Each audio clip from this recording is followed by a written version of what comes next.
উর্মির কাছে ধরা পড়ল মিশকা। হ্যাঁ বন্ধুরা, অনুরাগের ছোঁয়া সিরিয়ালে আমরা এমনটাই দেখতে পাবো মিশকার পাঠানো সন্ত্রাসীরা সোনা, রূপা আর দীপের স্কুলটাকে ঘেরাও করে নেয়। অন্যদিকে দীপা এই ঘটনাটা পুরো টিভিতে দেখতে পেয়ে সে কম্পিটিশন ছেড়ে সোনা, রূপা আর দীপকে বাঁচাতে ছুটে আসে সেই স্কুলের সামনে।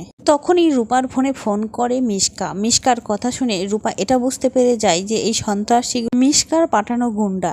হ্যাঁ, তখন রূপা বুঝতে পেরে মিশকার পাঠানো গুন্ডাগুলোর চোখে মুখে ধুলো ছুঁড়ে সেখান থেকে পালিয়ে যায়। অন্যদিকে মিশকা তো আড়াল থেকে সবটা দেখে। সাক্ষ্যদীপ স্যার ছুটে এসে জয়ীকে জড়িয়ে ধরে বলে, বেটা তুমি ঠিক আছো, তোমার কিছু হয়নি? অন্যদিকে অলিও তার মাকে জড়িয়ে ধরে কান্নায় ভেঙে পড়ে। এসব ঘটনা দেখে কিন্তু চারু অসুস্থ হয়ে পড়ে। সূর্যকে ফোন করলে সূর্যও ছুটে আসে সেখানে।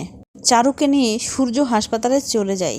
ওদিকে উর্মি মিশকাকে সন্দেহ করে, মিশকাকে পিছন থেকে দেখে কিছুটা চিনতে পারে, তাই উর্মি ছুটে যায় আর মিশকাকে পিছন থেকে ডাক দেয়।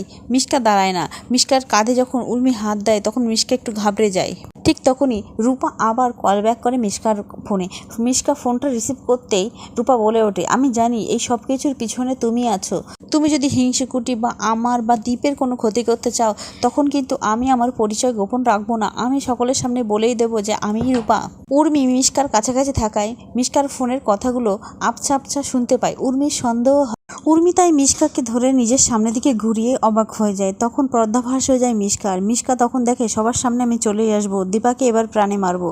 দীপাকে দেখেই গুলি করে মিশকা। সেটা দেখে সূর্য দীপার সামনে এসে দাঁড়ায়। সূর্যর বুকে গিয়ে বেঁধে গুলিটা। কি হবে এবার সূর্য কি তাহলে মারা যাবে? জানতে হলে চ্যানেলটি সাবস্ক্রাইব করে আমাদের পাশে থাকো। ধন্যবাদ।